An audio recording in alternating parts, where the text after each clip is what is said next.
ఒక దేశం మీద ఇంకొక దేశం దండెత్తితే పరిణామాలు దారుణంగా ఉంటాయి. గెలుపోటములు ఎలా ఉన్నా ఇరువైపులా ప్రాణ నష్టం, ఆస్తి నష్టం తీవ్రంగా ఉంటుంది. విధ్వంసం నుంచి బయటపడడానికి ఎన్నో ఏళ్లు పడుతుంది. అంతర్జాతీయ ఆంక్షలతో ఆర్థికంగా కుదేలవుతాయి. రష్యా వంటి అగ్రదేశానికి కూడా ఈ పరిస్థితి తప్పలేదు. ప్రస్తుతం రష్యా, అమెరికా, యూరప్ నుంచి వేల సంఖ్యలో ఆంక్షలు ఎదుర్కొంటోంది. రష్యాను దారికి తేవడమే ఆ ఆంక్షల ఉద్దేశం.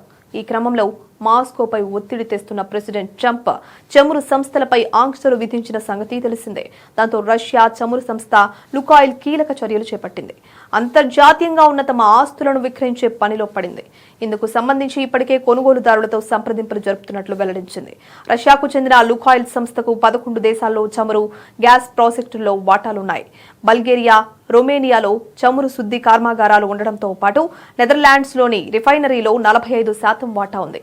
అనేక దేశాల్లోని గ్యాస్ స్టేషన్లలో భాగస్వామ్యము ఉంది. అటు రోస్ నెఫ్ట్కు జర్మనీలోనూ వాటాలున్నాయి.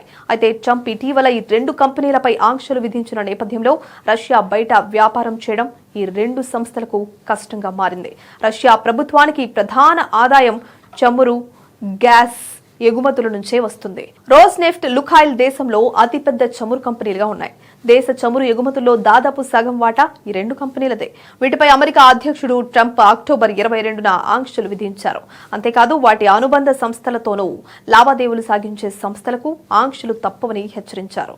దీంతో ఈ 2 సంస్థల నుంచి చమురు కొనుగోలు చేస్తున్న ఆయా దేశాలు ప్రత్యామ్నాయాలను చూసుకుంటున్నాయి.